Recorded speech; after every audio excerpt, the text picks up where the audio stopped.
Punjabi radio USA ਸੁਣ ਰਹੇ ਸਾਰੇ ਸਰੋਤਿਆਂ ਨੂੰ ਬਲਵਿੰਦਰ ਕੌਰ ਵੱਲੋਂ ਪਿਆਰ ਭਰੀ ਸਤਿ ਸ੍ਰੀ ਅਕਾਲ ਜੀ। ਸਰੋਤਿਆਂ, ਪ੍ਰੋਗਰਾਮ ਖਬਰ ਤੇ ਨਜ਼ਰ ਪ੍ਰੋਗਰਾਮ ਦੇ ਵਿੱਚ ਅੱਜ ਸਾਡੇ ਨਾਲ ਹੋਣਗੇ ਬਲਤੇਜ ਪੰਨੂ।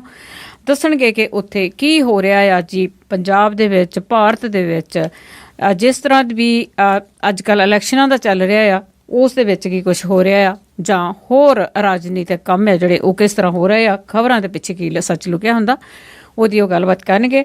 ਪੰਜਾਬੀ ਰੇਡੀਓ USA ਨੂੰ ਜੀ ਤੁਸੀਂ ਸੁਣ ਸਕਦੇ ਆ ਰੇਡੀਓ ਸੈੱਟ ਤੇ, ਨੈੱਟ ਤੇ, ਫੋਨ ਤੇ। ਨੈੱਟ ਤੇ ਸੁਣ ਲਈ www.punjabiradiousa.com। ਜੇ ਪੰਜਾਬੀ ਰੇਡੀਓ USA ਨੂੰ ਤੁਸੀਂ ਫੋਨ ਨੰਬਰ ਡਾਇਲ ਕਰਕੇ ਸੁਣਨਾ ਆ ਤੇ ਉਹ ਤੁਸੀਂ ਆਪਣੇ ਘਰ ਵਾਲੇ ਫੋਨ ਤੋਂ ਜਾਂ ਆਪਣੇ ਸੈੱਲ ਫੋਨ ਤੋਂ ਸੁਣ ਸਕਦੇ ਆ ਜੀ। ਅਮਰੀਕਾ ਲਈ 832 551 5029 605 475 6868 ਤੇ ਅੱਗੇ ਨੰਬਰ ਜੀ ਕੈਨੇਡਾ ਲਈ, ਬ੍ਰਿਟਿਸ਼ ਕੋਲੰਬੀਆ ਲਈ 778-656-0460 604-670-9696। ਕੈਲਗਰੀ ਲਈ 587-315-0587। ਟੋਰਾਂਟੋ ਲਈ 647-957-9633। ਆਸਟ੍ਰੇਲੀਆ ਲਈ 0280805601। ਫਰਾਂਸ ਲਈ 331801425595। ਯੂਕੇ ਲਈ 3300101100। ਇਟਲੀ ਲਈ 39689970 ਇਹਨਾਂ ਨੰਬਰਾਂ ਤੇ ਡਾਇਲ ਕਰਕੇ ਤੁਸੀਂ ਪੰਜਾਬੀ ਰੇਡੀਓ USA ਦੇ ਨਾਲ ਜੁੜ ਸਕਦੇ ਹੋ ਜੀ। ਪੰਜਾਬੀ ਰੇਡੀਓ USA ਦੇ ਨਾਲ ਹੁਣ ਜੁੜ ਚੁੱਕੇ ਨੇ ਜੀ ਬਲਤੇਜ ਪੰਨੂ ਜੀ। ਬਲਤੇਜ ਪੰਨੂ ਜੀ, ਸਤਿ ਸ਼੍ਰੀ ਅਕਾਲ, ਸਵਾਗਤ ਹੈ ਜੀ। ਸਤਿ ਸ਼੍ਰੀ ਅਕਾਲ ਜੀ, ਧੰਨਵਾਦ ਜੀ, ਬਹੁਤ ਮਿਹਰਬਾਨੀ। ਹਾਂ ਜੀ ਬਲਤੇਜ ਪੰਨੂ ਜੀ, ਆਪਾਂ ਗੱਲਬਾਤ ਕਰਦੇ ਹਾਂ ਸ਼ੁਰੂ। ਜਿਸ ਤਰ੍ਹਾਂ ਇਲੈਕਸ਼ਨਾਂ ਹੈਗੀਆਂ ਦਿੱਲੀ ਦੇ ਵਿੱਚ ਤੇ ਹੁਣ ਭਾਜਪਾ ਨੇ ਕੇਜਰੀਵਾਲ ਹੋਰਾਂ ਨੂੰ ਘੇਰਨ ਦੀਆਂ ਤਿਆਰੀਆਂ ਕੀਤੀਆਂ ਹੋਈਆਂ। ਬਿਲਕੁਲ ਜੀ, ਇਸ ਵੇਲੇ ਜਿਹੜੀ ਭਾਰਤੀ ਜਨਤਾ ਪਾਰਟੀ ਹੈ ਜੀ, ਉਹਨੇ ਪੂਰੀ ਦੀ ਪੂਰੀ ਫੌਜ ਜਿਹੜੀ ਆ ਉਹ ਝੋਕ ਦਿੱਤੀ ਹੈ ਜੀ। ਕੋਈ 125 ਮੈਂਬਰ ਪਾਰਲੀਮੈਂਟ ਜਿਹੜੇ ਆ ਜੀ ਉਹਨਾਂ ਨੇ ਦਿੱਲੀ 'ਚ ਲਿਆ ਕੇ ਸੁੱਟੇ ਨੇ। 70 ਸੀਟਾਂ ਦੇ ਵਾਸਤੇ 125 ਮੈਂਬਰ ਪਾਰਲੀਮੈਂਟ, ਬਾਕੀ ਮੰਤਰੀਆਂ ਦੀ ਫੌਜ ਤੇ ਬਾਕੀ ਜਿਹੜੀ ਰਿਗਾਰਡ ਦੀ ਉਹ ਵੱਖਰੀ। ਸੋ ਇਸ ਵੇਲੇ ਜਿਹੜਾ ਜੀ ਉਹਨਾਂ ਨੇ ਹਰ ਜਿਹੜੀ ਕੋਸ਼ਿਸ਼ ਹੈ ਉਹ ਕੀਤੀ ਹੈ ਦਿੱਲੀ ਨੂੰ ਜਿੱਤਣ ਦੇ ਵਾਸਤੇ ਔਰ ਅਰਵਿੰਦ ਕੇਜਰੀਵਾਲ ਨੂੰ ਘੇਰਨ ਦੇ ਵਾਸਤੇ ਜੀ। ਉਹਨਾਂ ਨੇ ਕਿਹਾ ਕਿ ਹਰ ਰੋਜ਼ 5 ਸਵਾਲ ਜਿਹੜੇ ਨੇ ਉਹ ਅਰਵਿੰਦ ਕੇਜਰੀਵਾਲ ਨੂੰ ਕਰਨਗੇ ਭਾਰਤੀ ਜਨਤਾ ਪਾਰਟੀ ਵਾਲੇ। ਜਿਹੜੇ ਅਮਿਤ ਸ਼ਾਹ ਨੇ ਉਹਨੇ ਮੋਰਚਾ ਸੰਭਾਲਿਆ। ਇਹ ਕਿਹਾ ਜਾ ਰਿਹਾ ਹੈ ਕਿ ਅਮਿਤ ਸ਼ਾਹ ਹੋਰੀ ਕੁਝ ਮਾਮਲਿਆਂ ਤੇ ਨਾਰਾਜ਼ ਦੱਸੀ ਦੇ ਨੇ ਕਿਰਨ ਬੇਦੀ ਦੇ ਨਾਲ। ਕਿਰਨ ਬੇਦੀ ਹੋਰਾਂ ਨੇ ਆਪਣਾ ਇੱਕ ਏਜੰਡਾ ਟਵੀਟ ਦੇ ਉੱਤੇ ਜਿਹੜਾ ਸੀਗਾ ਉਹ ਕਰਤਾ ਸੀਗਾ, ਜਦੋਂ ਕਿ ਭਾਰਤੀ ਜਨਤਾ ਪਾਰਟੀ ਨੇ ਅਜੇ ਚੋਣ ਮੈਨੀਫੈਸਟੋ ਕੋਈ ਜਾਰੀ ਨਹੀਂ ਕੀਤਾ। ਹੁਣ ਇਹ ਵੀ ਕਹਿਤਾ ਕਿ ਚੋਣ ਮੈਨੀਫੈਸਟੋ ਜਾਰੀ ਨਹੀਂ ਕਰਨਾ, ਵਿਜ਼ਨ ਜਿਹੜਾ ਜੀ ਦਸਤਾਵੇਜ਼ ਉਹ ਆਊਗਾ ਜਿਹਦੇ ਵਿੱਚ ਸਿਰਫ ਇਹ ਦੱਸਿਆ ਜਾਊਗਾ ਕਿ ਆਹ ਕਰਾਂਗੇ, ਲਿਖਤ ਰੂਪ ਦੇ ਵਿੱਚ ਕੁਝ ਵੀ ਜਿਹੜਾ ਜੀ ਉਹ ਨਹੀਂ ਹੋਊਗਾ। ਜਿਹੜੀ ਕਿਰਨ ਬੇਦੀ ਹੈ ਜੀ ਉਹਦਾ ਹੁਣ ਗੱਲ ਖਰਾਬ ਕਰਵਾ ਦਿੱਤਾ ਗਿਆ ਜੀ। ਇਹ ਕਿਹਾ ਗਿਆ ਜੀ ਕਿ ਬੋਲਣਾ ਨੀਗਾ। ਸੋ ਇੱਕ ਜਿਹੜਾ ਘੁੰਮ ਰਿਹਾ ਜੀ ਕਿ ਕਿਰਨ ਬੇਦੀ ਮੌਨ ਤੇ ਕੈਬਨਿਟ ਔਨ, ਭਾਵ ਕਿ ਕੈਬਨਿਟ ਨੇ ਸਾਰਾ ਜਿਹੜਾ ਜੀ ਉਹ ਮੋਰਚਾ ਸੰਭਾਲ ਲਿਆ। ਤੇ ਆਉਂਦੇ ਦਿਨਾਂ ਦੇ ਦੌਰਾਨ ਇਲਜ਼ਾਮਬਾਜ਼ੀ ਜਿਹੜੀ ਹੈ ਜੀ ਉਹ ਹੋਰ ਵਧੂਗੀ। ਕਹਿਣ ਨੂੰ ਇਹ ਕਹਿੰਦੇ ਸੀਗੇ ਜੀ ਪਾਣੀ ਦਾ ਬੁਲਬੁਲਾ ਬੰਦਾ, ਉਹ ਤਾਂ ਸਾਰਾ ਦਿਨਾਂ ਦੇ ਵਿੱਚ ਜਿਹੜਾ ਜੀ ਉਹ ਖਤਮ ਹੋ ਜਾਣਾ। ਤੇ ਇਸ ਵੇਲੇ ਜਿਹੜੇ ਕਹਿੰਦੇ ਸੁਨਾਮੀ ਚੱਲ ਰਹੀ ਆ ਨਰਿੰਦਰ ਮੋਦੀ ਹੋਰਾਂ ਦੀ, ਉਹਨਾਂ ਨੇ ਸਮੁੱਚੀ ਤਾਕਤ ਜਿਹੜੀ ਜੀ ਮੁਲਕ ਦੀ ਪੂਰੇ ਦੀ ਉਹ ਇੱਕ ਬੰਦੇ ਦੇ ਵਾਸਤੇ ਝੋਕ ਦਿੱਤੀ ਹੈ ਜੀ, ਉਹਨੂੰ ਢਾਉਣ ਲਈ। ਬਿਲਕੁਲ ਜੀ, ਬੜੀਆਂ ਫੌਜਾਂ ਉੱਥੇ ਧੱਕੀਆਂ ਹੋਈਆਂ ਨੇ। ਜਿਸ ਤਰ੍ਹਾਂ ਤੁਸੀਂ ਕਿਹਾ ਕਿ ਕੈਬਨਿਟ ਨੇ ਸੰਭਾਲਿਆ, ਉਹਦੇ ਕੀ ਕਾਰਨ ਹੋ ਸਕਦੇ ਆ ਕਿ ਇਹ ਮੋਰਚਾ ਕੈਬਨਿਟ ਨੇ ਸੰਭਾਲਿਆ ਆ, ਕਿਰਨ ਬੇਦੀ ਨੂੰ ਆਊਟ ਕਿਉਂ ਕਰ ਰਹੇ ਆ? ਕਿਉਂਕਿ ਐਕਚੁਅਲੀ ਜਿਹੜੀ ਗੱਲ ਉਹਨਾਂ ਨੇ ਸੋਚ ਕੇ ਕਿਰਨ ਬੇਦੀ ਨੂੰ ਲਿਆਂਦਾ ਸੀਗਾ ਵੀ ਜਿਹੜਾ ਲੋਹੇ ਨੂੰ ਲੋਹਾ ਕੱਟੂਗਾ, ਇੰਡੀਆ ਅਗੇਂਸਟ ਕਰਪਸ਼ਨ ਜਿਹੜੀ ਸੀ ਜੀ, ਉਹਦੇ ਵਿੱਚ ਕਿਰਨ ਬੇਦੀ ਵੀ ਇੱਕ ਮੈਂਬਰ ਸੀ ਕਿ ਉਹ ਲੋਕ, ਪਰ ਕਿਰਨ ਬੇਦੀ ਉਹਨਾਂ ਦਾ ਤਾਂ ਕੰਮ ਹੀ ਉਲਟ ਹੋ ਗਿਆ ਜੀ। ਉਹਨਾਂ ਦੀ ਕੁੰਜ ਤਾਂ ਜਿਹੜੀ ਉਹ ਲੈ ਗਈ। ਜਿਹੜਾ ਜੀ ਸਾਰਾ ਕੁਝ ਸਾਹਮਣੇ ਹੈ ਕਿ ਉਹ ਕੋਈ ਪਹਿਲੀ IPS ਆਫੀਸਰ ਨਹੀਂ ਸੀ ਜਿਹਨੂੰ ਹੁਣ ਤੱਕ ਉਹ ਬਣਾਉਂਦੀ ਰਹੀ ਭਾਰਤੀ ਔਰਤ ਜਿਹੜੀ।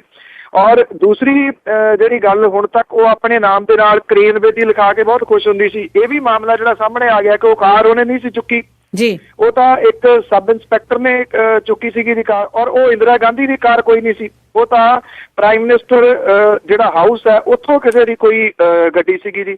ਇਹ ਸਾਰੀਆਂ ਚੀਜ਼ਾਂ ਜਿਹੜੀਆਂ ਜੀ ਉਹ ਸਾਹਮਣੇ ਆ ਗਈਆਂ। ਐਕਚੁਅਲੀ ਉਹਨੇ ਇੱਕ ਨਾ ਜੀ ਆਪਣੇ ਆਲੇ ਦੁਆਲੇ ਇੱਕ ਇਹੋ ਜਿਹਾ ਢਾਂਚਾ ਜਿਹੜਾ ਖੜਾ ਕੀਤਾ ਹੋਇਆ ਸੀਗਾ ਮੀਡੀਆ ਦੇ ਵਿੱਚ, ਜਿਹਨੂੰ ਉਹ ਹੁਣ ਤੱਕ ਭਨਾਉਂਦੀ ਆਈ ਹੈ ਜੀ। ਅਦਰਵਾਈਜ਼ ਰਿਐਲਿਟੀ ਜਿਹੜੀ ਹੈ ਜੀ ਉਹ ਹੁਣ ਲੋਕਾਂ ਦੇ ਸਾਹਮਣੇ ਆ ਗਈ ਹੈ ਜੀ। ਕੌਣ ਜਿੱਤਦਾ ਦਿੱਲੀ ਦੇ ਵਿੱਚ ਇਹ ਬਾਅਦ ਵਾਲੀਆਂ ਜਿਹੜੀਆਂ ਗੱਲਾਂ ਨੇ ਜੀ। ਪਰ ਕਿਰਨ ਬੇਦੀ ਦਾ ਜਿਹੜਾ ਅਸਲ ਚਿਹਰਾ ਨਾ ਜੀ ਉਹ ਨੰਗਾ ਇਹਦੇ ਦੌਰਾਨ ਜਿਹੜਾ ਜ਼ਰੂਰ ਹੋ ਗਿਆ। ਬੇਸ਼ੱਕ ਜੇ ਤੁਸੀਂ ਪਾਰਟੀ ਦਾ ਤੋਂ ਪਾਸੇ ਹੋ ਕੇ ਗੱਲ ਕਰੋ, 5 ਸਵਾਲ ਉਹਨਾਂ ਨੇ ਕੀਤੇ ਵੀ ਨੇ, ਕਮ ਸੇ ਕਮ ਅਰਵਿੰਦ ਕੇਜਰੀਵਾਲ ਦੇ ਉੱਤੇ ਜਾਂ ਉਹਦੇ ਬੰਦਿਆਂ ਦੇ ਉੱਤੇ ਕੋਈ ਏਦਾਂ ਦਾ ਇਲਜ਼ਾਮ ਤਾਂ ਅਜੇ ਤੱਕ ਇਹ ਲਾ ਸਕੇ ਜਿਹਦੇ ਵਿੱਚ ਕੋਈ ਝੂਠ ਜਿਹੜਾ ਸ਼ਰੇਆਮ ਦਿੰਦਾ ਹੋਵੇ। ਜੀ ਬਿਲਕੁਲ। ਅਤੇ ਅੱਗੇ ਗੱਲ ਕਰੀਏ ਜੀ, ਆਪਾਂ ਸੁੱਖਾ ਕਾਲਵਾ ਦੀ ਗੱਲ ਕਰਦੇ ਸੀ, ਉਸ ਦਾ ਕਤਲ ਹੋ ਗਿਆ ਤੇ ਉਸ ਦਾ ਸੰਸਕਾਰ ਵੀ ਹੋ ਗਿਆ, ਤੇ ਹੁਣ ਜਿਹੜੀ ਪੁੱਛਗਿੱਛ ਚੱਲ ਰਹੀ ਆ ਉਸ ਦੇ ਤਾਰ ਕਿੱਥੇ ਕਿੱਥੇ ਜੁੜ ਰਹੇ ਆ। ਇਹ ਕਿਹਾ ਜਾ ਰਿਹਾ ਜੀ ਕਿ 10 ਦੇ ਕਰੀਬ ਬੰਦੇ ਜਿਹੜੇ ਨੇ ਉਹ ਰਾਉਂਡ ਅਪ ਕੀਤੇ ਹੋਏ ਨੇ। ਇਹਦੇ ਵਿੱਚ ਗੌਂਡਰ ਵੀ ਜਿਹੜਾ ਸ਼ਾਮਲ ਹੈ, ਹਰਜਿੰਦਰ ਗੌਂਡਰ, ਜਿਹੜਾ ਜਿਹਦੇ ਉੱਤੇ ਇਲਜ਼ਾਮ ਲੱਗਦਾ ਕਿ ਉਹਨੇ ਜਿਹੜਾ ਮਾਰਿਆ ਇਹਨੂੰ ਸੁੱਖਾ ਕਾਲਵਾ ਨੂੰ। ਇਹ ਬੰਦਿਆਂ ਨੂੰ ਵੱਖ-ਵੱਖ ਥਾਵਾਂ ਤੋਂ ਗ੍ਰਿਫਤਾਰ ਕੀਤਾ ਗਿਆ। ਪੁਲਿਸ ਜਿਹੜੀ ਹੈ ਜੀ ਉਹ ਅਜੇ ਬਹੁਤਾ ਦੱਸ ਨਹੀਂ ਰਹੀ ਇਹਨਾਂ ਦੀ ਡਿਟੇਲ। 10 ਬੰਦੇ ਨੇ ਜੀ ਜਿਹੜੇ ਫੜੇ ਨੇ। ਹੁਣ ਇਹ ਕਾਂਡ ਦੀਆਂ ਜਿਹੜੀਆਂ ਤਾਰਾਂ ਨੇ ਉਹ ਬਲਾਚੌਰ ਇਲਾਕੇ ਦੇ ਨਾਲ ਵੀ ਜੋੜ ਕੇ ਕੇਸ ਦੀ ਜਿਹੜੀ ਛਾਣਬੀਣ ਆ ਉਹ ਪੁਲਿਸ ਕਰ ਰਹੀ ਆ। ਰੋਪੜ ਜੇਲ੍ਹ ਦੇ ਵਿੱਚੋਂ ਇੱਕ ਨੌਜਵਾਨ ਆ ਜੀ ਜਿਹਨੂੰ ਪ੍ਰੋਡਕਸ਼ਨ ਵਾਰੰਟ ਦੇ ਉੱਤੇ ਜਿਹੜਾ ਉਹ ਲਿਆਂਦਾ ਗਿਆ। ਇਹ ਨੌਜਵਾਨ ਜਿਹੜਾ ਜੀ ਬਲਾਚੌਰ ਦੇ ਕਨਾਲ ਵਿਊ ਰੈਸਟੋਰੈਂਟ ਦੇ ਵਿੱਚ ਕਾਫੀ ਸਮਾਂ ਪਹਿਲਾਂ ਇੱਕ ਕਤਲ ਕੇਸ ਦੇ ਮਾਮਲੇ ਦੇ ਵਿੱਚ ਲਿਆਂਦਾ ਗਿਆ, ਪਰ ਇਹਦੇ ਵਿੱਚ ਅਸਲ ਦੇ ਵਿੱਚ ਇਹਨੂੰ ਸੁੱਖਾ ਕਾਲਵਾ ਕੇਸ ਦੇ ਨਾਲ ਇੱਥੇ ਲਿਆਂਦਾ ਗਿਆ ਦੱਸਿਆ ਜਾ ਰਿਹਾ ਜੀ। ਇਹ ਕਿਹਾ ਜਾ ਰਿਹਾ ਕਿ ਸੁੱਖਾ ਕਾਲਵਾ ਦੀ ਲੁਧਿਆਣੇ ਦੀ ਸੈਂਟਰਲ ਜੇਲ੍ਹ ਦੇ ਵਿੱਚ ਇਹਦੇ ਨਾਲ ਕੁੱਟਮਾਰ ਕੀਤੀ ਸੀ ਸੁੱਖੇ ਨੇ, ਤੇ ਉਹਨੇ ਜਿਹੜਾ ਵੀਡੀਓ ਕਲਿੱਪ ਸੀਗਾ ਜੇਲ੍ਹ ਦੇ ਵਿੱਚੋਂ ਬੈਠੇ ਨੇ ਆਪਣੀ ਫੇਸਬੁੱਕ ਦੇ ਉੱਤੇ ਪਾਇਆ ਸੀਗਾ ਤੇ ਵਾਹਵਾ ਚਰਚਾ ਦੇ ਵਿੱਚ ਜਿਹੜਾ ਸੀਗਾ ਉਹ ਵੀ ਆਇਆ ਸੀਗਾ ਜੀ। ਜਿਹੜਾ ਇਹ ਨੌਜਵਾਨ ਆ ਜੀ ਉਹਦੇ ਰਿਸ਼ਤੇਦਾਰ ਵਗੈਰਾ ਇਹ ਕਹਿੰਦੇ ਨੇ ਕਿ ਉਹਨੂੰ ਝੂਠੇ ਕੇਸ ਦੇ ਮਾਮਲੇ ਦੇ ਵਿੱਚ ਉਹਨੂੰ ਫਸਾਇਆ ਜਾਊਗਾ ਸੁੱਖੇ ਵਾਲੇ ਮਾਮਲੇ ਦੇ ਵਿੱਚ, ਜਦੋਂ ਕਿ ਪੁਲਿਸ ਜਿਹੜੀ ਹੈ ਜੀ ਅਜੇ ਬਹੁਤਾ ਮੂੰਹ ਇਸ ਮਾਮਲੇ ਦੇ ਉੱਤੇ ਨਹੀਂ ਖੋਲ ਰਹੀ ਜੀ। ਤੇ ਅੱਗੇ ਚੱਲਦੇ ਜੀ, ਸੁਜਾਤਾ ਸਿੰਘ ਜਿਹੜੀ ਸੀਗੀ ਉਸ ਦੀ ਛਾਂਟੀ ਕਰ ਦਿੱਤੀ ਗਈ ਆ ਜੀ। ਇਹ ਵਿਦੇਸ਼ ਸਕੱਤਰ ਦੇ ਅਹੁਦੇ ਤੋਂ ਉਹਨੂੰ ਇੱਕਦਮ ਹਟਾਉਣ ਵਾਲੇ ਮਾਮਲੇ ਦੇ ਉੱਤੇ ਜੀ ਸਿਆਸਤ ਜਿਹੜੀ ਹੈ ਜੀ ਉਹ ਵਾਹਵਾ ਭਖ ਪਈ ਹੈ। ਇਹ ਜਿਹੜੀ ਸੁਜਾਤਾ ਸਿੰਘ ਸੀਗੀ ਜੀ ਇਹਨੂੰ ਵਿਦੇਸ਼ ਸਕੱਤਰ ਦੇ ਅਹੁਦੇ ਤੋਂ ਇੱਕਦਮ ਹਟਾ ਦਿੱਤਾ ਗਿਆ। ਉਹਦੀ ਜਗ੍ਹਾ ਦੇ ਉੱਤੇ ਜੈ ਸ਼ੰਕਰ ਜਿਹੜਾ ਸੀਗਾ ਜੀ ਉਹਨੂੰ ਲਾ ਦਿੱਤਾ ਗਿਆ ਜੀ। ਔਰ ਜਿਹੜੀ ਸੁਜਾਤਾ ਸਿੰਘ ਆ ਉਹ ਕਹਿੰਦੀ ਹੈ ਕਿ ਮੈਂ ਐਕਚੁਅਲੀ ਜਿਹੜੀ ਜੀ ਅਰਲੀ ਰਿਟਾਇਰਮੈਂਟ ਮੰਗੀ ਸੀਗੀ, ਪਰ ਇਹਦੇ ਪਿਛਲੇ ਜਿਹੜੇ ਕੁਝ ਸੂਤਰ ਨੇ ਉਹ ਕਹਿੰਦੇ ਨੇ ਕਿ ਕਹਾਣੀ ਕਿਤੇ ਨਾ ਕਿਤੇ ਕੁਝ ਹੋਰ ਜਿਹੜੀ ਹੈ ਜੀ ਉਹ ਜੁੜੀ ਹੋਈ ਹੈ, ਕਿਉਂਕਿ ਜਿਹੜੀ ਸੁਜਾਤਾ ਸਿੰਘ ਹੈ ਜੀ ਉਹਨੂੰ ਕਿਸੇ ਨਾ ਕਿਸੇ ਪੱਖੋਂ ਇਹ ਦੇਖਿਆ ਜਾ ਰਿਹਾ ਕਿ ਉਹ ਕਾਂਗਰਸ ਦੇ ਟਾਈਮ ਲਾਈ ਹੋਈ ਸੀ, ਇਸ ਕਰਕੇ ਉਹਨੂੰ ਹਟਾਇਆ ਗਿਆ ਤੇ ਹੁਣ ਬੀਜੇਪੀ ਵਾਲਿਆਂ ਨੇ ਆਪਣਾ ਜਿਹੜਾ ਬੰਦਾ ਜੀ ਜੈ ਸ਼ੰਕਰ ਜਿਹੜਾ ਜੀ ਉਹਨੂੰ ਲਾ ਦਿੱਤਾ ਜੀ। ਕਾਂਗਰਸ ਨੇ ਇਸ ਮਾਮਲੇ ਦੇ ਉੱਤੇ ਪ੍ਰਧਾਨ ਮੰਤਰੀ ਨਰਿੰਦਰ ਮੋਦੀ ਤੋਂ ਸਪਸ਼ਟੀਕਰਨ ਮੰਗਿਆ ਔਰ ਇਹ ਕਿਹਾ ਕਿ ਮੋਦੀ ਸਰਕਾਰ ਦੇ ਵੱਲੋਂ ਸਭ ਤੋਂ ਵੱਧ ਸੀਨੀਅਰ ਮਹਿਲਾ ਜਿਹੜੀ ਵਿਦੇਸ਼ ਸੇਵਾ ਅਫਸਰ ਆ ਉਹਨੂੰ ਏਦਾਂ ਹਟਾਉਣ ਦੇ ਨਾਲ ਇਹਦਾ ਗਲਤ ਮੈਸੇਜ ਜਿਹੜਾ ਜੀ ਉਹ ਗਿਆ, ਪਰ ਸਰਕਾਰ ਕਹਿੰਦੀ ਆ ਕਿ ਉਹਦੇ ਕੋਲੇ ਹਟਾਉਣ ਦਾ ਪੂਰਾ ਹੱਕ ਹੈ, ਉਹ ਹਟਾ ਸਕਦੀ ਹੈ। ਇਸੇ ਕਰਕੇ ਉਹ ਸਰਕਾਰ ਅਤੇ ਕਿਸੇ ਨੂੰ ਜਿਹੜਾ ਉਹ ਲਾ ਸਕਦੀ ਹੈ। ਔਰ ਸਰਕਾਰ ਨੇ ਇਹ ਵੀ ਕਿਹਾ ਕਿ ਕਾਰਨ ਦੱਸਣ ਦੀ ਕੋਈ ਜਿਹੜੀ ਹੈ ਜੀ ਜ਼ਰੂਰਤ ਨਹੀਂ ਹੈ ਜੀ।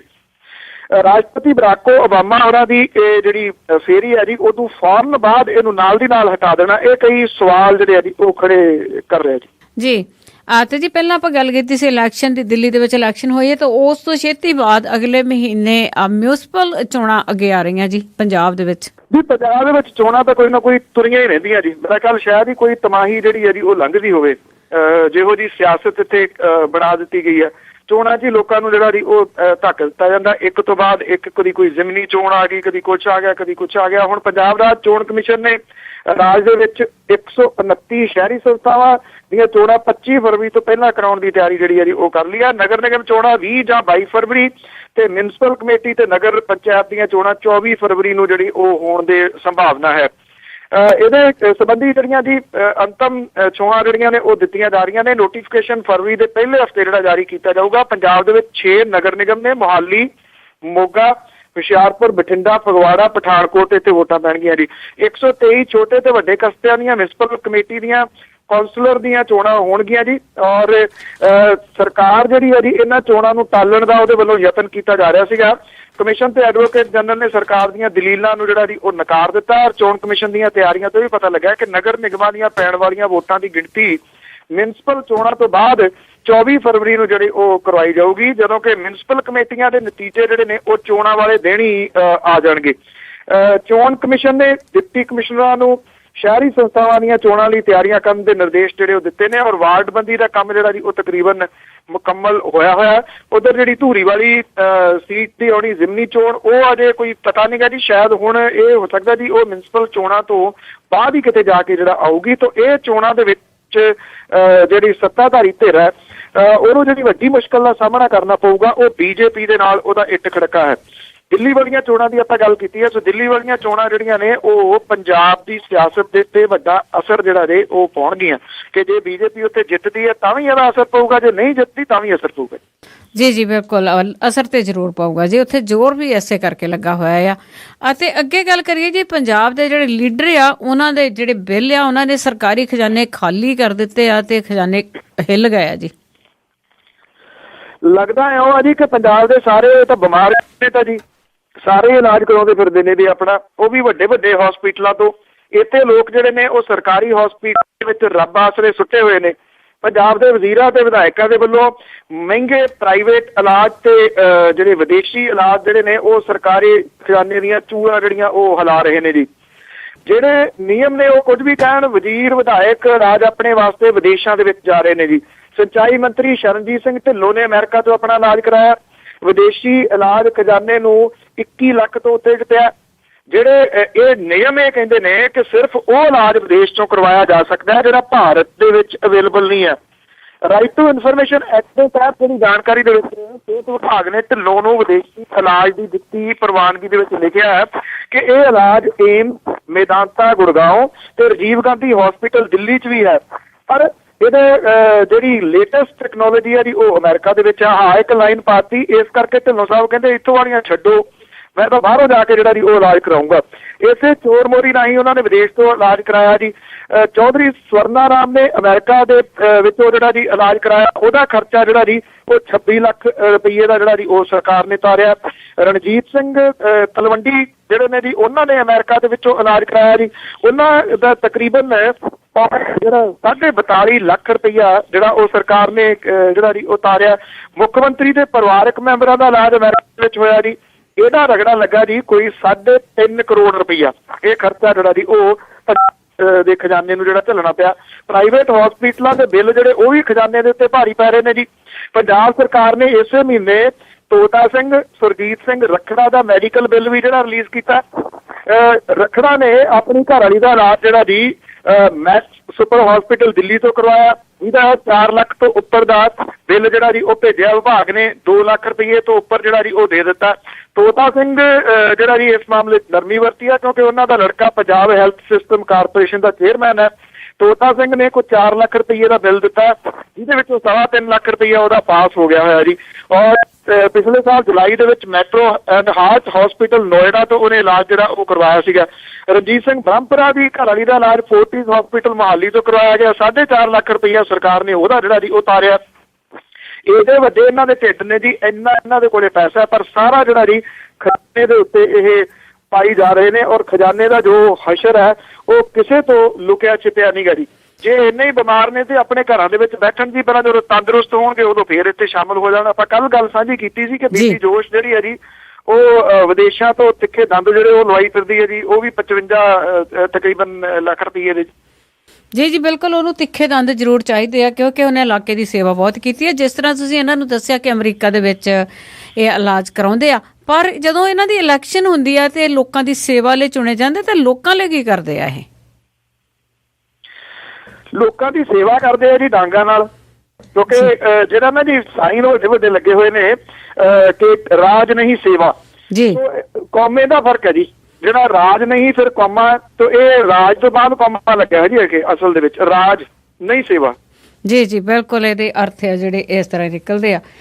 ਤੇ ਅੱਗੇ ਜੀ ਪਟਿਆਲਾ ਦੇ ਵਿੱਚ ਇੱਕ ਕੇਸ ਹੋਇਆ ਸੀਗਾ, ਰੇਪ ਕੇਸ ਹੋਇਆ ਸੀ, ਤਾਂ ਉਸ ਦਾ ਨਿਪਟਾਰਾ ਅਜੇ ਹੋਇਆ ਜਾਂ ਨਹੀਂ? ਜੀ ਹੋ ਗਿਆ ਜੀ, ਬੜਾ ਫੇਮਸ ਇਹ ਹੋਇਆ ਸੀਗਾ, ਬੜਾ ਚਰਚਿਤ ਹੋਇਆ ਸੀਗਾ ਉਸ ਟਾਈਮ ਦੇ ਉੱਤੇ। ਇਹ ਕੇਸ ਬਾਦਸ਼ਾਹਪੁਰ ਕੇਸ ਦੇ ਨਾਮ ਦੇ ਨਾਲ ਇਹ ਜਾਣਿਆ ਜਾਂਦਾ। ਸਮਾਣੇ ਦੇ ਕੋਲੇ ਇਹ ਪਿੰਡ ਹੈ ਬਾਦਸ਼ਾਹਪੁਰ। 18 ਸਾਲਾਂ ਦੀ ਇੱਕ ਜਿਹੜੀ ਲੜਕੀ ਸੀ ਜੀ, ਉਹਨੂੰ ਕੁਝ ਵਿਅਕਤੀਆਂ ਨੇ ਰੇਪ ਉਹਦਾ ਕਰਤਾ ਸੀਗਾ। ਔਰ ਉਦੋਂ ਬਾਅਦ ਉਹ ਲੜਕੀ ਵਿਚਾਰੀ ਜਿਹੜੀ ਸੀਗੀ ਉਹ ਪੁਲਿਸ ਵਾਲਿਆਂ ਦੇ ਕੋਲੇ ਪਰਚਾ ਦਰਜ ਕਰਾਉਣ ਜਾਂਦੀ ਰਹੀ। ਉਹਨੂੰ ਬੇਹੁਦਾ ਕਿਸਮ ਦੇ ਸਵਾਲ ਜਿਹੜੇ ਪੁੱਛੇ ਜਾਂਦੇ ਰਹੇ ਔਰ ਪਰਚਾ ਜਿਹੜਾ ਸੀ ਉਹ ਦਰਜ ਨਹੀਂ ਕੀਤਾ ਤੇ ਨਾ ਕੋਈ ਗ੍ਰਿਫਤਾਰੀ ਹੋਈ। ਉਦੋਂ ਬਾਅਦ ਇਹ ਸਤੀ ਹੋਈ ਜਿਹੜੀ ਲੜਕੀ ਸੀ ਜੀ, ਉਹਨੇ ਸੁਸਾਈਡ ਕਰ ਲਿਆ ਸੀਗਾ। ਔਰ ਇਹ ਸੁਸਾਈਡ ਕਰਨ ਤੋਂ ਬਾਅਦ ਇਹ ਜਿਹੜਾ ਸੀਗਾ ਜੀ ਇਹ ਕੇਸ ਜਿਹੜਾ ਚਰਚਿਤ ਹੋਇਆ, ਮੁੜ ਕੇ ਜਿਹੜੇ ਮੁਲਜ਼ਮ ਸੀ ਉਹਨਾਂ ਨੂੰ ਗ੍ਰਿਫਤਾਰ ਕੀਤਾ ਗਿਆ। ਹੁਣ ਇੱਥੋਂ ਦੀ ਜਿਹੜੀ ਅਦਾਲਤ ਹੈ ਜੀ ਪਟਿਆਲੇ ਦੀ ਜਤਿੰਦਰ ਕੌਰ ਦੀ ਅਦਾਲਤ, ਉਹਨੇ ਇੱਕ ਔਰਤ ਸਣੇ ਜਿਹੜੀ ਇਹ ਔਰਤ ਇਹਦੇ ਵਿੱਚ ਸ਼ਾਮਲ ਦੱਸੀ ਜਾਂਦੀ ਹੈ, 3 ਜਾਣਿਆਂ ਨੂੰ 10-10 ਸਾਲਾਂ ਦੀ ਕੈਦ ਦੀ ਸਜ਼ਾ ਸੁਣਾਈ ਹੈ। ਸਬ ਇੰਸਪੈਕਟਰ ਨਸੀਬ ਸਿੰਘ ਜਿਹੜਾ ਜੀ ਉਹਨੂੰ ਸਬੂਤਾਂ ਦੀ ਘਾਟ ਦੇ ਚੱਲਦਿਆਂ ਜਿਹੜਾ ਜੀ ਉਹ ਬਰੀ ਕਰਤਾ ਗਿਆ। ਬਲਵਿੰਦਰ ਸਿੰਘ, ਗੁਰਪ੍ਰੀਤ ਸਿੰਘ, ਅਮਨ ਜਿਹੜਾ ਔਰ ਇਹਦੇ ਨਾਲ ਸ਼ਿੰਦਰਪਾਲ ਕੌਰ ਜਿਹੜੀ ਵਾਸੀ ਬਾਦਸ਼ਾਹਪੁਰ ਹੈ, ਲੜਕੀ ਨੂੰ ਅਗਵਾ ਕਰਨ ਬਲਾਤਕਾਰ ਦੇ ਕੇਸਾਂ ਦੇ ਅਧੀਨ ਜਿਹੜਾ ਥਾਣੇ ਘੱਗੇ ਦੇ ਵਿੱਚ ਜਿਹੜਾ ਦਰਜ ਕੇਸ ਸੀ, ਪਹਿਲਾਂ ਹੀ ਇਸ ਮਾਮਲੇ ਦੇ ਵਿੱਚ ਉਹ ਉਮਰ ਕੈਦ ਜਿਹੜੀ ਹੈ ਉਹ ਭੁਗਤ ਰਹੇ ਨੇ। ਦੂਜੇ ਮਾਮਲੇ ਦੇ ਵਿੱਚ ਇਹਨਾਂ ਨੂੰ ਹੁਣ ਜਿਹੜੀ ਹੈ ਇਹ ਸਜ਼ਾ ਸੁਣਾਈ ਗਈ ਹੈ ਜੀ। ਤੇ ਅੱਗੇ ਗੱਲ ਕਰਦੇ ਜੀ ਸੰਗਤ ਦਰਸ਼ਨ ਦੀ, ਜਿਵੇਂ ਵੱਡੇ ਬਾਦਲ ਸਾਹਿਬ ਆ ਉਹ ਦਰਸ਼ਨ ਕਰਨ ਜਾਂਦੇ ਆ ਸੰਗਤਾਂ ਦੇ ਜਾਂ ਦਰਸ਼ਨ ਦੇਣ ਜਾਂਦੇ ਆ। ਧੂਰੀ ਦੇ ਵਿੱਚ ਕਹਿੰਦੇ ਕਿ ਆਮ ਲੋਕਾਂ ਨੂੰ ਸੰਗਤ ਦਰਸ਼ਨ ਦੇ ਵਿੱਚ ਲੱਗ ਹੀ ਨਹੀਂ ਆਉਣ ਦਿੱਤਾ ਗਿਆ।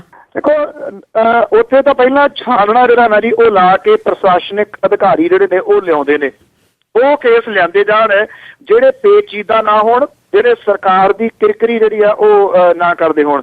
6 ਦਿਨ ਪ੍ਰਕਾਸ਼ ਸਿੰਘ ਬਾਦਲ ਹੋਰਾਂ ਨੇ ਇਸ ਏਰੀਏ ਦੇ ਵਿੱਚ ਲਾਏ ਨੇ। 8 ਸਾਲਾਂ ਤੋਂ ਉਹਨਾਂ ਨੂੰ ਧੂਰੀ ਚੇਤੇ ਨਹੀਂ ਆਇਆ, ਹੁਣ ਕਿਉਂਕਿ ਚੋਣ ਹੋਣ ਵਾਲੀ ਆ ਇਸ ਕਰਕੇ ਉਹਨਾਂ ਨੂੰ ਧੂਰੀ ਜਿਹੜਾ ਜੀ ਉਹ ਚੇਤੇ ਆ ਗਿਆ। ਇੱਥੇ ਕੱਚ ਘਰੜੇ ਜਿਹੜੇ ਕੰਮ ਕੀਤੇ ਜਾ ਰਹੇ ਨੇ ਇੱਥੇ ਜੀ, ਜਿਹੜਾ ਸਕੂਲ ਆ ਉਹਨੂੰ ਅਪਗ੍ਰੇਡ ਕਰਤਾ, ਜਦੋਂ ਕਿ ਪੰਚਾਇਤ ਨੇ ਬੇਨੜਾ ਪਿੰਡ ਆ ਜੀ ਜਿਹਨੂੰ ਭਗਵੰਤ ਮਾਨ ਨੇ ਗੋਦ ਲਿਆ, ਜਿਵੇਂ ਮੈਂਬਰ ਪਾਰਲੀਮੈਂਟ ਨੇ ਹਰੇਕ ਨੇ ਇੱਕ ਪਿੰਡ ਲਿਆ, ਉਹਨੂੰ ਜਿਹੜਾ ਜੀ ਅਪਗ੍ਰੇਡ ਕਰਤਾ। ਪੰਚਾਇਤ ਦੇ ਕੋਲੋਂ ਅਜੇ ਮਤਾ ਹੀ ਕੋਈ ਨਹੀਂ ਪਵਾਇਆ ਗਿਆ ਜੀ। ਜਿਹੜੇ ਆਮ ਲੋਕ ਨੇ, ਜਿਹੜੇ ਵਿਚਾਰੇ ਗਰੀਬ ਗੁਰਬੇ, ਉਹ ਤਾਂ ਤਾਰਾਂ ਜਿਹੜੀਆਂ ਲਾਈਆਂ ਸੀਗੀਆਂ ਵੀ ਦੂਰ ਦੂਰ ਰਹਿਣ ਉਹਨਾਂ ਤੋਂ ਪਰਲੇ ਪਾਸੇ ਹੀ ਵੇਖਦੇ ਰਹੇ। ਕਿਸੇ ਪ੍ਰਸ਼ਾਸਨਿਕ ਅਧਿਕਾਰੀ ਨੇ ਉਹਨਾਂ ਨੂੰ ਮੁੱਖ ਮੰਤਰੀ ਦੇ ਨੇੜੇ ਨਹੀਂ ਜਾਣ ਦਿੱਤਾ ਜੀ, ਕਿਉਂਕਿ ਮਹਾਰਾਜੇ ਨੇ ਇਸ ਕਰਕੇ ਜਿਹੜੀਆਂ ਤਾਰਾਂ ਤੇ ਸੀਖਾਂ ਜਿਹੜੀਆਂ ਲਾ ਕੇ ਉੱਥੋਂ ਜਿਹੜੇ ਲੋਕ ਨੇ ਉਹ ਦੂਰ ਰੱਖੇ ਜਾਂਦੇ ਨੇ। ਕਹਿਣ ਨੂੰ ਲੋਕਾਂ ਦੀਆਂ ਸਮੱਸਿਆਵਾਂ ਜਿਹੜੇ ਸੁਣਦੇ ਸਨ, ਪਰ ਆਮ ਲੋਕਾਂ ਨੂੰ ਉਹਨਾਂ ਦੇ ਨੇੜੇ ਨਹੀਂ ਆਉਣ ਦਿੱਤਾ ਗਿਆ ਜੀ। ਇਹਨੂੰ ਲੈ ਕੇ ਵੀ ਕੰਟਰੋਵਰਸੀ ਜਿਹੜੀ ਉਹ ਸ਼ੁਰੂ ਹੋ ਗਈ ਕਿ ਜਿਹੜਾ ਉੱਥੋਂ ਦੇ ਚੁਣੇ ਹੋਏ ਨੇਤਾ, ਜਿਹੜੇ ਲੋਕਾਂ ਦੇ ਚੁਣੇ ਹੋਏ ਨੇਤਾ ਨੇ, ਉਹ ਭਗਵੰਤ ਮਾਨ ਨੇ ਮੈਂਬਰ ਪਾਰਲੀਮੈਂਟ, ਜਿਹੜਾ ਸੰਗਤ ਦਰਸ਼ਨ ਆ ਹਲਕੇ ਦੇ ਵਿੱਚ, ਉਹਦੇ ਵਿੱਚ ਚੁਣਿਆ ਹੋਇਆ ਬੰਦਾ ਆਉਣਾ ਜ਼ਰੂਰੀ ਹੈ ਜੀ, ਉਹਨੂੰ ਸੱਦਾ ਹੀ ਨਹੀਂ ਦਿੱਤਾ ਗਿਆ। ਪ੍ਰਕਾਸ਼ ਸਿੰਘ ਬਾਦਲ ਹੋਰੀ ਕਹਿੰਦੇ ਜੀ ਮੈਂ ਤਾਂ ਇੱਥੇ ਆਉਣਾ ਹੁੰਦਾ, ਜਿਹੜਾ ਮਰਜ਼ੀ ਆ ਸਕਦਾ।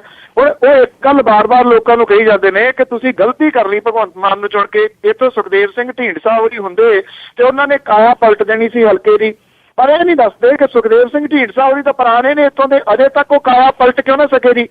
ਕਿੰਨੀ ਵਾਰੀ ਉਹ ਇੱਥੋਂ ਚੁਣੇ ਗਏ, ਉਹਨਾਂ ਦਾ ਮੁੰਡਾ ਜਿਹੜਾ ਜੀ ਉਹ ਖਜ਼ਾਨਾ ਮੰਤਰੀ ਆ, ਕਾਇਆ ਤਾਂ ਉਹਦੇ ਕੋਲ ਵੀ ਨਾ ਪਲਟੀ ਗਈ, ਆਪਣੀ ਉਹਨਾਂ ਨੇ ਕਾਇਆ ਜ਼ਰੂਰ ਪਲਟ ਲਈ ਜੀ। ਬਿਲਕੁਲ ਜਿਹੜੇ ਉਹਨਾਂ ਨੇ ਆਪਣੀ ਕਾਇਆ ਜ਼ਰੂਰ ਪਲਟੀ ਹੈ ਜੀ, ਬਿਲਕੁਲ। ਔਰ ਭਗਵੰਤ ਮਾਨ ਹੋਰਾਂ ਨੇ ਵੀ ਜਿਹੜਾ ਜੀ ਇਸ ਮਾਮਲੇ ਨੂੰ ਜਿਹੜਾ ਉਠਾਇਆ, ਉਹਨਾਂ ਨੇ ਕਿਹਾ ਹੈ ਕਿ ਉਹ ਸਪੀਕਰ ਕੋਲੇ ਇਸ ਗੱਲ ਦੀ ਸ਼ਿਕਾਇਤ ਕਰਨਗੇ ਕਿ ਬੇਨੜਾ ਪਿੰਡ ਐਜ਼ ਮੈਂਬਰ ਪਾਰਲੀਮੈਂਟ ਉਹਨਾਂ ਨੇ ਗੋਦ ਲਿਆ, ਜਦੋਂ ਕਿ ਮੁੱਖ ਮੰਤਰੀ ਪ੍ਰਕਾਸ਼ ਸਿੰਘ ਬਾਦਲ ਹੋਰੀ ਕਹਿੰਦੇ ਨੇ ਕਿ ਇਹਦਾ ਕੁਝ ਨਹੀਂ ਹੋਣਾ। ਜੀ ਜੀ ਇਹ ਕਿ ਪ੍ਰਧਾਨ ਮੰਤਰੀ ਦੇ ਵੱਲੋਂ ਜਿਹੜੀ ਯੋਜਨਾ ਉਲੀਕੀ ਗਈ ਆ, ਉਹਦੇ ਉੱਤੇ ਉਹਨਾਂ ਨੇ ਸਵਾਲ ਖੜਾ ਕੀਤਾ ਕਿ ਮਾਡਲ ਗ੍ਰਾਮ ਯੋਜਨਾ ਜਿਹੜੀ ਹੈ ਜੀ ਉਹ ਫਲॉप ਹੈ। ਤੇ ਜਿਹੜੇ ਹੁਣ ਪ੍ਰਸ਼ਾਸਨਿਕ ਅਧਿਕਾਰੀ ਨੇ ਜੀ ਉਹ ਕੱਲ ਦੇ ਤਰਲੇ ਕਰਦੇ ਫਿਰਦੇ ਨੇ ਜੀ ਕਿ ਅਸੀਂ ਕੀ ਕਰੀਏ, ਸਾਨੂੰ ਹੀ ਪਹਿਲਾਂ ਕਿਹਾ ਗਿਆ ਸੀਗਾ ਕਿ ਨਹੀਂ ਸੱਦਣਾ ਜੀ। ਜੀ ਜੀ ਬਿਲਕੁਲ, ਉਹਨਾਂ ਦਾ ਕੀ ਕਸੂਰ ਆ। ਤੇ ਅੱਗੇ ਗੱਲ ਕਰਦੇ ਆ ਜੀ, ਕਾਲਿਆਂ ਵਾਲੇ ਸ਼ਹੀਦਾਂ ਵਾਲਾ ਖੂਹ ਆ ਜਿਹੜਾ ਉਹ ਯਾਦਗਾਰ ਜਿਹੜੀ ਆ ਉਹ ਬਣ ਰਹੀ ਆ। ਕਾਲਿਆਂ ਵਾਲਾ ਖੂਹ ਜਿਹੜਾ ਜੀ ਪਿਛਲੇ ਦਿਨ ਦੇ ਵਿੱਚ ਚਰਚਿਤ ਰਿਹਾ ਜੀ, ਬਹੁਤ ਚਰਚਿਤ ਰਿਹਾ। ਜਦੋਂ ਇੱਥੋਂ ਇਹਦੀ ਖੁਦਾਈ ਜਿਹੜੀ ਸੀ ਉਹ ਕਰਵਾਈ ਗਈ ਸੀ। ਦੇਸ਼ ਦੀ ਪਹਿਲੀ ਜੰਗੇ ਆਜ਼ਾਦੀ 1857 ਦੇ ਦੌਰਾਨ ਬ੍ਰਿਟਨ ਸਰਕਾਰ ਦੇ ਜ਼ੁਲਮਾਂ ਦਾ ਸ਼ਿਕਾਰ ਹੋਣ ਵਾਲੇ ਜੀ 282 ਭਾਰਤੀ ਸੈਨਿਕਾਂ ਨੂੰ ਇੱਥੇ ਸ਼ਹਿਰ ਦੇ ਜਿਹੜਾ ਅਜਨਾਲਾ ਪੈਂਦਾ ਜੀ ਅੰਮ੍ਰਿਤਸਰ ਦੇ ਨੇੜੇ, ਉੱਥੇ ਅੰਗਰੇਜ਼ ਹਕੂਮਤ ਨੇ ਗੋਲੀਆਂ ਮਾਰ ਕੇ ਜਿਹੜੇ ਕੁਝ ਅਜੇ ਮਰੇ ਵੀ ਨਹੀਂ ਸਨ ਜੀ, ਉਹਨਾਂ ਨੂੰ ਇਸ ਖੂਹ ਦੇ ਵਿੱਚ ਦਫਨ ਕਰ ਦਿੱਤਾ ਸੀਗਾ ਜੀ। ਸੋ ਸ਼ਹੀਦਾਂ ਦੀ ਯਾਦ ਨੂੰ ਤਾਜ਼ਾ ਰੱਖਣ ਦੀ ਹੋਂਦ ਦੇ ਵਿੱਚ ਕਮੇਟੀ ਜਿਹੜੀ ਆ ਜੀ ਆਈ ਹੈ, ਔਰ ਉਹਨਾਂ ਨੇ ਹੁਣ ਇਸ ਖੂਹ ਦੀ ਸਾਂਭ ਸੰਭਾਲ ਜਿਹੜੀ ਹੈ ਜੀ, ਜਿਹੜਾ ਸ਼ਹੀਦਾਂ ਵਾਲਾ ਖੂਹ ਹੁਣ ਕਿਹਾ ਜਾਂਦਾ, ਕਾਲਿਆਂ ਵਾਲਾ ਖੂਹ ਪਹਿਲਾਂ ਸੀਗਾ ਜੀ, ਇੱਥੇ ਇਹਦੀ ਬਕਾਇਦਾ ਤੌਰ ਦੇ ਉੱਤੇ ਯਾਦਗਾਰ ਜਿਹੜੀ ਹੈ ਜੀ ਉਹ ਉਸਾਰਨ ਦਾ ਕੰਮ ਸ਼ੁਰੂ ਜਿਹੜਾ ਜੀ ਉਹ ਕੀਤਾ। ਸਰਕਾਰਾਂ ਨੇ ਤਾਂ ਇਸ ਮਾਮਲੇ ਦੇ ਵਿੱਚ ਜਿਹੜਾ ਜੀ ਉਹ ਕੁਝ ਵੀ ਨਹੀਂ ਕੀਤਾ ਜੀ। 67 ਵਰੇ ਬੀਤ ਜਾਣ ਤੋਂ ਬਾਅਦ ਸਰਕਾਰਾਂ ਨੇ ਇਹਨਾਂ ਆਜ਼ਾਦੀ ਪਰਵਾਨਿਆਂ ਦੀ ਯਾਦਗਾਰ ਉਸਾਰਨ ਦੇ ਵੱਲ ਜਿਹੜਾ ਜੀ ਕੋਈ ਕੰਮ ਨਹੀਂ ਕੀਤਾ। ਜਦੋਂ ਇਹ ਖੁਦਾਈ ਵੀ ਹੋਈ ਹੈ, ਉਦੋਂ ਬਾਅਦ ਵੀ ਇਹ ਕਿਹਾ ਗਿਆ ਸੀਗਾ ਜੀ ਕਿ ਇੱਥੇ ਯਾਦਗਾਰ ਵੀ ਉਸਾਰੀ ਜਾਊਗੀ, ਇਹਨਾਂ ਦੇ DNA ਵੀ ਕਰਵਾਏ ਜਾਣਗੇ। ਅਜੇ ਤੱਕ ਜਿਹੜੀਆਂ ਇਹ ਅਸਥੀਆਂ ਸੀਗੀਆਂ ਜੀ, ਇਹਨਾਂ ਦਾ DNA ਨਹੀਂ ਕਰਵਾਇਆ ਗਿਆ ਜੀ ਸਰਕਾਰ ਦੀ ਤਰਫੋਂ, ਕਿਉਂਕਿ ਸਰਕਾਰ ਸਮਝਦੀ ਹੈ ਕਿ ਐਵੇਂ ਹੁਣ ਇੱਥੇ ਦੇਰ ਤੋਂ ਬਾਅਦ ਇਹੋ ਜਿਹੀਆਂ ਯਾਦਗਾਰਾਂ ਸੰਭਾਲਣ ਦਾ ਕੀ ਆਈਡੀਆ ਜੀ। ਜਿਹੜੀਆਂ ਪਹਿਲਾਂ ਯਾਦਗਾਰਾਂ ਬਣੀਆਂ ਹੋਈਆਂ ਨੇ ਇਹਨਾਂ ਨੇ ਤਾਂ ਉਹ ਵੀ ਤਕਰੀਬਨ ਸਾਰੀਆਂ ਜਿਹੜੀਆਂ ਜੀ ਉਹ ਮਿਟਾ ਦਿੱਤੀਆਂ, ਪਰ ਆਮ ਜਿਹੜੇ ਲੋਕ ਨੇ ਉਹਨਾਂ ਨੇ ਆਪਣੇ ਹੱਥ ਦੇ ਵਿੱਚ ਲਿਆ ਜੀ ਇਹਦੀ ਯਾਦਗਾਰ ਉਸਾਰਨ ਦਾ ਕੰਮ। ਖਾਸ ਤੌਰ ਦੇ ਉੱਤੇ ਮੰਗਤ ਰਾਮ ਪਾਸਲਾ ਤੇ ਉਹਨਾਂ ਦੇ ਜਿਹੜੇ ਸਾਥੀ ਨੇਗੇ ਜਿੰਨੇ ਕੁ ਜੋਗੇ ਨੇ, ਉਹਨਾਂ ਨੇ ਕਿਹਾ ਕਿ ਪੰਜਾਬ ਦੇ ਲੋਕਾਂ ਨੂੰ ਨਾਲ ਲੈ ਕੇ ਇੱਥੇ ਯਾਦਗਾਰ ਜਿਹੜੀ ਆ ਉਹ ਸਾਰੀ ਜਾਊਗੀ ਜੀ। ਤੇ ਜੀ ਇੱਕ ਲੜਕੀ ਨੂੰ ਗੋਲੀ ਮਾਰ ਦਿੱਤੀ ਗਈ ਸੀਗੀ, ਅਮਨਦੀਪ ਉਹਦਾ ਨਾਂ ਸੀ, ਤੇ ਉਸ ਦੇ ਹੁਣ ਰਿਸ਼ਤੇਦਾਰਾਂ ਤੇ ਮਾਪਿਆਂ ਨੇ ਕਮਲ ਸ਼ਰਮਾ ਦੇ ਖਿਲਾਫ ਮੋਰਚਾ ਖੋਲਤਾ। ਤੇ ਤੁਹਾਨੂੰ ਯਾਦ ਹੋਣਾ ਜੀ ਥੋੜੇ ਦਿਨ ਪਹਿਲਾਂ ਇੱਥੇ ਇੱਕ ਲੜਕੇ ਨੂੰ ਜਿਹਨੂੰ ਕਿ ਉਹਨੇ ਵਿਆਹ ਕਰਾਉਣ ਤੋਂ ਨਾ ਕਰਤੀ ਸੀਗੀ, ਫਿਰੋਜ਼ਪੁਰ ਦੀ ਲੜਕੀ ਸੀਗੀ ਅਮਨਦੀਪ ਕੌਰ, ਉਹਨੂੰ ਲੜਕੇ ਨੇ ਗੋਲੀ ਮਾਰ ਕੇ ਜਿਹੜਾ ਸੀਗਾ ਜੀ ਉਹ ਔਨ ਦੀ ਸਪੌਟ ਹੀ ਮਾਰ ਦਿੱਤਾ ਸੀਗਾ। ਇਸ ਮਾਮਲੇ ਦੇ ਵਿੱਚ ਬੇਸ਼ੱਕ ਗ੍ਰਿਫਤਾਰੀਆਂ ਤਾਂ ਜਿਹੜੀਆਂ ਉਹ ਹੋ ਗਈਆਂ ਹੋਈਆਂ ਨੇ, ਪਰ ਜਿਹੜੀ ਅਮਨਦੀਪ ਕੌਰ ਹੈ ਉਹਦੇ ਜਿਹੜੇ ਪੇਰੈਂਟਸ ਨੇ, ਉਹਦਾ ਜਿਹੜਾ ਪਰਿਵਾਰ ਹੈ, ਉਹਨਾਂ ਨੇ ਆਪਣੇ ਰਿਸ਼ਤੇਦਾਰਾਂ ਦੇ ਸਣੇ ਫਿਰੋਜ਼ਪੁਰ ਦੇ ਵਿੱਚ ਭਾਜਪਾ ਦੇ ਪ੍ਰਧਾਨ ਕਮਲ ਸ਼ਰਮਾ ਦੇ ਘਰ ਦੇ ਬਾਹਰ ਜਿਹੜਾ ਜੀ ਉਹ ਰੋਸ ਪ੍ਰਦਰਸ਼ਨ ਜਿਹੜਾ ਜੀ ਉਹ ਕੀਤਾ।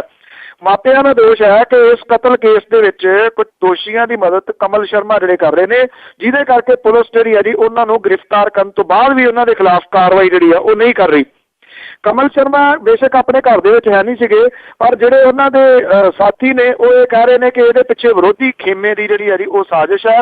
ਫਿਰੋਜ਼ਪੁਰ ਦੇ ਪਿੰਡ ਢੋਲੇਵਾਲਾ ਦੀ ਮੁਟਿਆਰ ਸੀਗੀ ਜੀ ਅਮਨਦੀਪ ਕੌਰ, ਜਿਹਨੂੰ ਕਿ 12 ਜਨਵਰੀ ਨੂੰ ਮੁਹਾਲੀ ਦੇ ਵਿੱਚ ਜਿਹੜਾ ਸੀਗਾ ਗੋਲੀ ਮਾਰ ਕੇ ਮਾਰ ਦਿੱਤਾ ਗਿਆ ਸੀਗਾ। ਇਹ ਕਿਹਾ ਜਾ ਰਿਹਾ ਹੈ ਕਿ ਜਿਹੜਾ ਗੁਰਮੀਤ ਸਿੰਘ ਤੇ ਉਹਦੇ ਜਿਹੜੇ ਸਾਥੀ ਨੇ ਉਹ ਅਸਲ ਦੇ ਵਿੱਚ ਕਮਲ ਜਿਹੜਾ ਸ਼ਰਮਾ ਹੈ ਜੀ ਉਹਦੇ ਨੇੜਲੇ ਦੱਸੇ ਜਾਂਦੇ ਨੇ, ਜਿਹਦੇ ਕਰਕੇ ਜਿਹੜੀ ਪੁਲਿਸ ਹੈ ਜੀ ਉਹ ਫਲੈਕਸੀਬਲ ਹੈ ਇਹਨਾਂ ਦੇ ਪ੍ਰਤੀ, ਭਾਵ ਕਿ ਉਹ ਕੋਈ ਸਖਤੀ ਨਹੀਂ ਕਰ ਰਹੀ, ਫੜੇ ਜ਼ਰੂਰ ਗਏ ਨੇ ਪਰ ਅੱਗੋਂ ਕਾਰਵਾਈ ਨਹੀਂ ਕਰ ਰਹੀ ਜੀ। ਤੇ ਅਖੀਰ ਦੇ ਵਿੱਚ ਅਜ਼ਨਾਮਾ ਕਿ ਦਿੱਲੀ ਅੰਦਰ ਅਕਾਲੀਏ ਜਦੋਂ ਪਹੁੰਚੇ ਲੱਗੇ ਕਰਨ ਸੀ ਕੰਮਾਂ ਦੀ ਵੰਡ ਮੀਆਂ। ਦਿੱਲੀ ਅੰਦਰ ਅਕਾਲੀਏ ਜਦੋਂ ਪਹੁੰਚੇ ਲੱਗੇ ਕਰਨ ਸੀ ਕੰਮਾਂ ਦੀ ਵੰਡ ਮੀਆਂ, ਕਿਹਾ ਕਰੋ ਕਬਾਲਾ ਹੁਣ ਕਾਂਗਰਸ ਦਾ, ਕੇਜਰੀਵਾਲ ਦੀ ਕਰੋ ਸਭ ਝੰਡ ਮੀਆਂ। ਹਰ ਤੇ ਮਿੱਤਰ ਨੂੰ ਫੋਨ ਕਰਕੇ ਖਰਚ ਵਾਸਤੇ ਮੰਗ ਲਓ ਫੰਡ ਮੀਆਂ, ਹਲਕੇ 4 ਦੇ ਵਿੱਚ ਹੀ ਖਰਚ ਕਰਨਾ ਜ਼ਿੰਮੇਵਾਰੀ ਦੀ ਵੱਡੀ ਹੈ ਪੰਡ ਮੀਆਂ। ਕਿਸੇ ਪੁੱਛਿਆ ਬਾਕੀਆਂ ਹਲਕਿਆਂ ਵਿੱਚ ਲਾਉਣਾ ਭਾਜਪਾ ਲਈ ਕਿੰਨਾ ਜ਼ੋਰ ਮੀਆਂ। ਕਿਸੇ ਪੁੱਛਿਆ ਬਾਕੀਆਂ ਹਲਕਿਆਂ ਵਿੱਚ ਲਾਉਣਾ ਭਾਜਪਾ ਲਈ ਕਿੰਨਾ ਜ਼ੋਰ ਮੀਆਂ। ਆਗੂ ਆਖਦਾ ਉਹਨਾਂ ਦਾ ਫਿਕਰ ਹੈ ਨਹੀਂ, ਕਰ ਲੋ ਕੰਮ ਦੀ ਗੱਲ ਕੁਝ ਹੋਰ ਮੀਆਂ। ਜੀ ਬਹੁਤ ਬਹੁਤ ਧੰਨਵਾਦ ਜੀ। ਥੈਂਕ ਯੂ ਜੀ। ਸਤਿ ਸ਼੍ਰੀ ਅਕਾਲ ਜੀ। ਸਤਿ ਸ਼੍ਰੀ ਅਕਾਲ ਜੀ। ਸਰੋਤੇ ਸਨ ਸਾਡੇ ਨਾਲ ਜੁੜੇ ਬਲਤੇਜ ਪੰਨੂ। ਹੁਣ ਅਗਲੇ ਬੁਲਟਨ ਤੱਕ ਬਲਵਿੰਦਰ ਕੌਰ ਵੱਲੋਂ ਸਾਰੇ ਸਰੋਤਿਆਂ ਨੂੰ ਪਿਆਰ ਭਰੀ ਸਤਿ ਸ਼੍ਰੀ ਅਕਾਲ।